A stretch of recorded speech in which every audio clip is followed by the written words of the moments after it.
నెల్లూరు హిజ్రా నాయకురాలుగా ఉన్నటువంటి హాసిని హత్యకి సంబంధించినటువంటి కేసును కూడా నెల్లూరు పోలీసులు ఛేదించారు. ఏదైతే నెల్లూరు జిల్లాలో ఉన్నటువంటి ఇద్దరు హిజ్రా నాయకురాల మధ్య ఆధిపత్య పోరే ఈ హత్యకి కారణమని చెప్పి కూడా ఇటు పోలీసులు నిర్ధారించడం జరిగింది. ఏదైతే టపాతోపు వద్ద కోవూరు నియోజకవర్గం కొడవలూరు మండలం వద్ద జరిగినటువంటి హాసిని హిజ్రా నాయకురాలైనటువంటి హాసిని ఈ యొక్క హత్యకి సంబంధించి ఇటు పోలీసులు కూడా ఆ రోజు నుంచే ఈ యొక్క కేసును కూడా ఛేదించేందుకు 3 బృందాలుగా ఏర్పడి ఇటు కొడవలూరుకు సంబంధించినటువంటి పోలీసులు కావచ్చు, నెల్లూరు రూరల్ డిఎస్పీ, ఎస్పీ ఆదేశాల మేరకు ఈ యొక్క కేసును కూడా సీరియస్ గా తీసుకొని ఆ యొక్క హత్యకి సంబంధించి దారుణంగా ఆ యొక్క వారు దుండగులు తెచ్చుకున్నటువంటి కత్తులతో ఆ యొక్క హిజ్రాని దారుణంగా హత్య చేయడంపై కూడా పోలీసులు స్పందించి అక్కడ ఉన్నటువంటి ఆ కేసుకు సంబంధించినటువంటి వారిని ఛేదించే విషయంలో కూడా పూర్తిగా సీరియస్ గా ఈ యొక్క కేసును తీసుకొని ఈ యొక్క 5 రోజుల్లోని యొక్క కేసును కూడా పోలీసులు అయితే ఛేదించారు. ఏదైతే ఇద్దరు హిజ్రా నాయకురాలు ఎవరైతే ఉన్నారో వారి మధ్య ఉన్నటువంటి వర్గ పోరు, ఆధిపత్య పోరు వల్లే ఈ యొక్క హత్య కూడా జరిగినట్లు కూడా చెప్పడం జరిగింది. ఏదైతే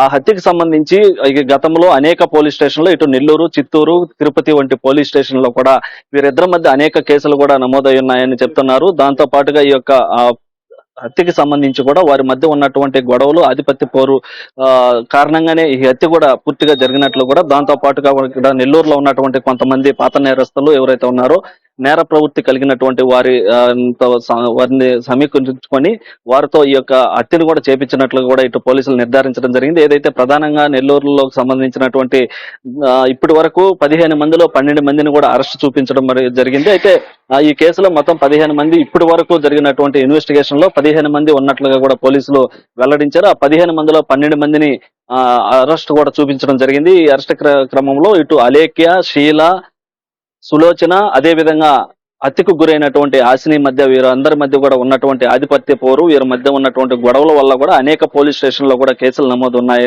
క్రమంలో ఏదైతే పాత నాయకురాలుగా ఉన్నటువంటి అలేఖ్య ప్రధానంగా ఈ యొక్క ఉన్నటువంటి నేర ప్రవృత్తి కలిగినటువంటి కొంతమంది చేత ఆ యొక్క వారిని అందరం కూడా సమీకరించుకొని అక్కడ ఉన్నటువంటి వారితో ఈ 2 కార్లలో అటాక్ చేసి ఏదైతే టపాతోపు వద్ద పార్లపల్లిలో మహాలక్ష్మి అమ్మవారు గుడి నిర్మాణం సంబంధించినటువంటి పూజలు, అభిషేకాలు పూర్తి చేసుకొని వస్తున్నటువంటి నేపథ్యంలో ఆ ఇన్ఫర్మేషన్ అక్కడ గత 3 రోజుల పాటు రెక్కి నిర్వహించి ఈ కూడా ఉన్నటువంటి గొడవలు, పాత గొడవలు ఏవైతే ఉన్నాయో వాటిని దృష్టిలో పెట్టుకొని కూడా ఎట్టకేలకు హాసినిని అంతమొందించాలన్న ఉద్దేశంతోనే ఈ యొక్క టార్గెట్ చేసి 3 రోజుల పాటు రెక్కి నిర్వహించి ఆ యొక్క హత్యకి కూడా పాల్పడినట్లు కూడా ఇటు పోలీసులు వెల్లడించడం జరిగింది. అయితే ఏది ఏమైనప్పటికీ కూడా ఇటు హాసినికి సంబంధించినటువంటి ఎవరైతే ఉన్నారో హాసిని అతి తక్కువ వయసులోనే లీడర్ కావడము, అదేవిధంగా ఇటు నెల్లూరు, తిరుపతి, చిత్తూరు జిల్లాలతో పాటు ఇటు కర్ణాటక రాష్ట్రాల వంటి సంఘ ఇజ్రాయల్ ఎవరైతే ఉన్నారో ఆ సంఘాలకు కూడా మరో నాయకురాలుగా ఉండడం, అదే విధంగా పాత నాయకురాలుగా ఉన్నటువంటి అలేఖ్య కావచ్చు, అదే విధంగా షీల, సులోచన ఎవరైతే ఉన్నారో వీరి మధ్య ఉన్నటువంటి విభేదాల వల్ల అనేక సార్లు కూడా నెల్లూరులో కొద్ది రోజుల కిందట కూడా నెల్లూరు ఇటు బాలాజీనగర్ పోలీస్ స్టేషన్ కావచ్చు, 2 టౌన్ పోలీస్ స్టేషన్ల వద్ద కూడా వీళ్ళిద్దరి మధ్య గొడవలు జరిగినప్పటికీ అప్పుడు ఉన్నటువంటి పోలీసులు వారి మధ్య గొడవలు లేకుండా ఉండాలని కూడా నచ్చజెప్పి పంపించినటువంటి పరిస్థితి. మరోసారి గొడవలు తలెత్తకుండా ఉండాలని కూడా ఇటు వారికి వార్నింగ్ కూడా, హెచ్చరికలు జారీ చేసి పంపించడం కూడా పోలీసులు చేశారు. అయినా కానీ ఇదంతా మనసులో పెట్టుకొని ఏదైతే అతి తక్కువ వయసులోనే ఇజ్రా నాయకురాలుగా అంటే హాసిని 33 సంవత్సరాలకే కొన్ని జిల్లాలతో పాటు మరో రాష్ట్రంలో కూడా నాయకురాలుగా ఎదగడం, దాదాపుగా 10,000 మంది హిజ్రాలు ఆమె దగ్గర ఉండడం, ఇవన్నీ కూడా చూసినటువంటి పాత నాయకులుగా ఉన్నటువంటి ఎవరైతే హిజ్రాలు ఉన్నారో వీళ్ళంతా కూడా కొంతమందిని యువకుల్ని సమకూర్చుకొని ఆ యొక్క ప్రధానమైనటువంటి నేర ప్రవృత్తి కలిగినటువంటి వారు ఎవరైతే ఉన్నారో వారిని సమకూర్చుకొని ఈ యొక్క హత్యకు కూడా పాల్పడినట్లు కూడా ఇటు పోలీసులు వెల్లడించడం జరిగింది. అయితే ఏది ఏమైనప్పుడు కూడా ఇటు నెల్లూరులో అతి దారుణంగా హత్యకు గురి కాబడినటువంటి హాసిని హత్య కేసుని ఎట్టకేలకు 5 రోజుల్లోనే పోలీసులు ఛేదించడాన్ని కూడా ఇటు నెల్లూరు జిల్లా వాసులంతా కూడా హర్షం వ్యక్తం చేస్తున్నటువంటి పరిస్థితి ఉంది. దాంతో పాటుగా ఇప్పుడు వరకైతే 15 మందిని గుర్తించడం జరిగింది. వారిలో 12 మందిని అరెస్ట్ చేయడం జరిగిందని కూడా ఇటు పోలీసులు వెల్లడించారు. దాంతో పాటుగా ఇంకా ఫర్దర్ ఇన్వెస్టిగేషన్ అంటే ఇప్పుడు వరకు జరిగినటువంటి ఇన్వెస్టిగేషన్ లో 15 మందిలో 12 మందిని అరెస్ట్ చూపించామని చెప్పారు. అదే మిగతా 3 కూడా తొందరలోనే పట్టుకుంటామని, అదే విధంగా ఇది మనీ ట్రాన్సాక్షన్ ఏదన్నా జరిగిందా? లేదా ఇంకా వేరే కోణాలు ఏమన్నా ఉన్నాయా? అదేవిధంగా వీరి మధ్య ఇవి కాకుండా ఇంకేమన్నా ఉన్నాయా అనేది తర్వాత ఇన్వెస్టిగేషన్‌లో కూడా పూర్తి వివరాలు కూడా వెల్లడిస్తామని ఇటు జిల్లా ఎస్పీ కృష్ణకాంత్ కూడా చెప్పడం జరిగింది. అదేవిధంగా ఇలాంటి నేరాలకు పాల్పడేటువంటి వారిపైన కూడా కఠినమైనటువంటి శిక్షలు విధిస్తామని, ఇలాంటి దారుణాలు జరగకుండా చూసే విధంగా కూడా చూస్తామని కూడా ఇటు ఎస్పీ చెప్పడం జరిగింది. అయితే ఇటు మొత్తం మీద కూడా ఇటు హాసిని హత్య ఏదైతే కలకలం రేపినటువంటి హాసిని హత్య ఏదైతే ఉందో, ఈ హత్యకి సంబంధించి ఇంకా ఎవరైనా ప్రధాన పాత్ర ఎవరైనా ఉన్నారా ఏంటి అనేది కూడా తర్వాత ఇన్వెస్టిగేషన్ లో కూడా బయటపడుతుందని చెప్పి ఇటు ఎస్పీ చెప్పడం జరిగింది. దాంతో పాటుగా ఈ యొక్క ఏదైతే ఇటు సుపారీ హత్య గానా లేదా ఇంకా ఏమన్నా కారణాలు ఉన్నాయా అన్నటువంటిది కూడా తర్వాత జరగబోయేటువంటి ఇన్వెస్టిగేషన్ లో కూడా బయటపడుతుందని కూడా చెప్తున్నారు. అదే విధంగా ఈ కేసుకు సంబంధించి 3 బృందాలుగా ఏర్పడి ఇటు కొడవలూరు పోలీస్ స్టేషన్ కావచ్చు, మిగతా పోలీస్ స్టేషన్లు ఎవరైతే ఉన్నారో వారందరినీ కూడా అప్రిషియేట్ చేయడం జరిగింది. ఏదైతే 5 రోజుల్లోని యొక్క కేసును ఛేదించినటువంటి వారికి కూడా ఎస్పీ ప్రత్యేకంగా రివార్డులు కూడా ఇవ్వడం జరిగింది. అయితే ఇటు మొత్తం మీద కూడా ఏదైతే నెల్లూరు జిల్లాలో జరిగినటువంటి హత్య ఇటు నెల్లూరు జిల్లానే కాకుండా ఇరు రాష్ట్రాలతో పాటు 2 తెలుగు రాష్ట్రాల్లో కూడా ఈ యొక్క హత్య కలకలం రేపడం ప్రధానమైనటువంటి విశేషంగా కూడా చెప్పుకోవచ్చు. ఈ యొక్క ప్రధానంగా జరిగినటువంటి అంటే అతి కిరాతకంగా దారుణంగా హత్య చేయటాన్ని 2 కార్లు అటాక్ చేసి దాదాపుగా హాసిని హాసినిని అంతమొందించేందుకు రెక్కీ నిర్వహించి 3 రోజుల పాటు రెక్కీ నిర్వహించి మరి ఇంత దారుణంగా చంపటాన్ని ఏమిటని కూడా ఇటు ప్రశ్నలు వస్తున్నటువంటి నేపథ్యంలో ఆ ప్రశ్నలన్నిటికీ కూడా ఈ యొక్క హత్యకి పాల్పడినటువంటి వారిని అరెస్ట్ చేసి కూడా ఇటు పోలీసులు అరెస్ట్ చేయడాన్ని కూడా పోలీసులను కూడా కొంతమంది ప్రజలు కూడా హర్షం వ్యక్తం చేస్తున్నటువంటి పరిస్థితి అయితే ఇటు మొత్తం మీద కూడా ఏదైతే హాసిని హత్యకి సంబంధించి ఇప్పుడు జరిగినటువంటి ఇన్వెస్టిగేషన్ లో కొంతమందిని అరెస్ట్ చూపించడం జరిగింది. మరొక ఇన్వెస్టిగేషన్ లో తర్వాత జరిగేటువంటి ఇన్వెస్టిగేషన్ లో మిగతా వారిని కూడా మిగతా విషయాలు కూడా వెల్లడిస్తామని కూడా ఇటు జిల్లా ఎస్పీ చెప్పడం జరిగింది.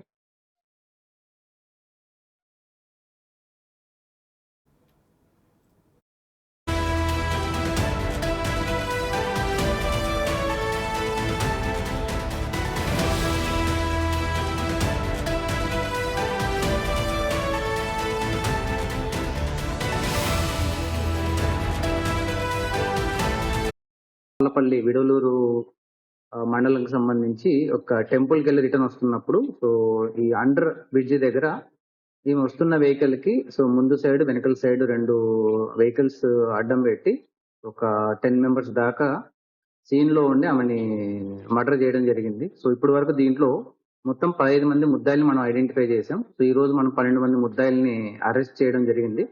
మిగతా 3 మనకు అప్స్టాండింగ్ ఉన్నారు, వాళ్ళని కూడా మనం వెరీ సూన్ అరెస్ట్ చేస్తాం. దీనికి మెయిన్ మోటివ్ ఏంటంటే సో 2 గ్రూపుల మధ్య అంటే ఏదైతే ఈ హిజ్రా గ్రూప్స్ ఏవైతే ఉంటాయో ఆ 2 గ్రూప్స్ మధ్య సుప్రమసీ లేకుంటే ఆధిపత్య పోరు కోసం అని చెప్పేసి జరిగినది. దీన్ని సో ఈ ఆధిపత్య పోరులో ఎవరైతే ఉన్నారో అలేకే అని చెప్పేసి సో ఆమె ఈ డిసీజ్డ్ ఎవరైతే ఉన్నారో సో ఆమెకి ఇంతకుముందు ఎవరైనా ఆమె ఏదైనా సెటిల్మెంట్ చేసినప్పుడు కానీ ఏదైనా ఇష్యూస్ అప్పుడు ఒక పర్సన్ ఇప్పుడు మనకు ఏవన్నీ ఎవరైతే ఉన్నారో అతనికి కొద్ది హ్యూమిలియేషన్ అవన్నీ చేయడం వల్ల సో ప్రీవియస్ గ్రడ్జెస్ ఉన్నాయన్నమాట. దాన్ని యూటిలైజ్ చేసుకొని ఫైనాన్షియల్ గా నేను సపోర్ట్ చేస్తాను సో ఆమెని మర్డర్ చేయాలని చెప్పేసి వీళ్ళు మాట్లాడుకొని చేయడం జరిగింది. ఒక 1 వీక్ ముందు నుంచి వీళ్ళు కొద్దిగా ప్లాన్ చేసుకున్నారు. సో ఆమె ఎక్కడికి వెళ్తుంది అనేది కూడా వాళ్ళు చేసుకోవడం జరిగింది. సో ఆ రోజు 26th నైట్న సో ఆమె ఈ ప్రోగ్రామ్ చూసుకొని వస్తున్నప్పుడు మర్డర్ చేయడం జరిగింది.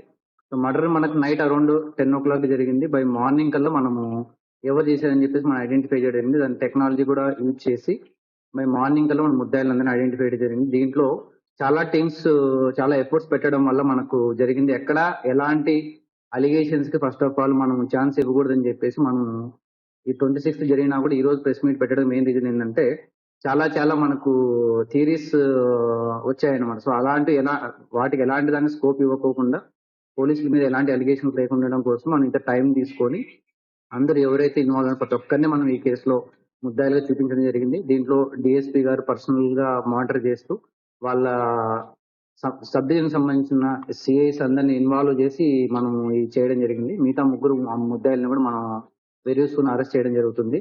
సో ఈ హత్య జరిగిన తర్వాత ఏంటంటే ఒకటే చెప్పడం, సో ఎవరైనా ఈ ముఠాలుగా ఫామ్ అయ్యి లా అండ్ ఆర్డర్ కి ఏదైనా చేతిలోకి తీసుకుంటామని చెప్తే మాత్రం ఎవరిని స్పేస్ చేసే అయితే ఏమి ఉండదు. సో ప్రతి ఒక్కరు లా అబైడింగ్ గానే ఉండాలి. ఎవరైనా లా అండ్ ఆర్డర్ కానీ ఏదైనా పీస్ డిస్టిక్ ఏదైనా మనం డిస్టర్బ్ చేస్తామంటే మాత్రం వాళ్ళని స్పే చేసి అయితే ఉండదు. సో ఎస్హెచ్ఓస్ కు డిఎస్పీస్ కూడా చెప్తున్నాను. సో మీ ఏరియాస్ లో ఎవరైనా ఇలాంటి రౌడీ ఎలిమెంట్స్ ఉంటే వాళ్ళని పర్సనల్ గా మానిటర్ చేయడం కూడా చెప్పడం జరిగింది. తర్వాత ఎస్పెషలీ మనకు మోర్ యాక్టివ్ ఉన్న రౌడీ ఎలిమెంట్స్ ను కూడా ఎస్హెచ్ఓస్ కి మనము టాస్క్ ఇవ్వడం జరిగింది. వాళ్ళ ఏరియాస్ లో ఉన్న యాక్టివ్ రౌడీ ఎలిమెంట్స్ ని వాళ్ళు పర్సనల్ గా మానిటర్ చేయాలి. వాళ్ళ యాంటిసిడెంట్స్ వాళ్ళు ఏం చేస్తున్నారు ప్రతి ఒక్కటి కూడా మనం వెరిఫై చేయమని చెప్పడం జరిగింది. సో వాళ్ళ ఏరియాలో ఏదైనా జరిగితే మాత్రం కాన్సర్న్ ఎస్హెచ్ఓ మీద రెస్పాన్సిబిలిటీ ఫిక్స్ చేస్తాం. ఎవరిని ఏదైనా ఇలాంటి యాంటీ సోషల్ ఎలిమెంట్స్ కానీ యాంటీ సోషల్ యాక్టివిటీస్ చేస్తామంటే మాత్రం ఎవరిని మనం పే చేసేది ఉండదు. ఈ విషయంలో మాత్రం మనం ఎవరు చెప్పినా కూడా మనం గట్టిగానే ఉంటాం. Thank you.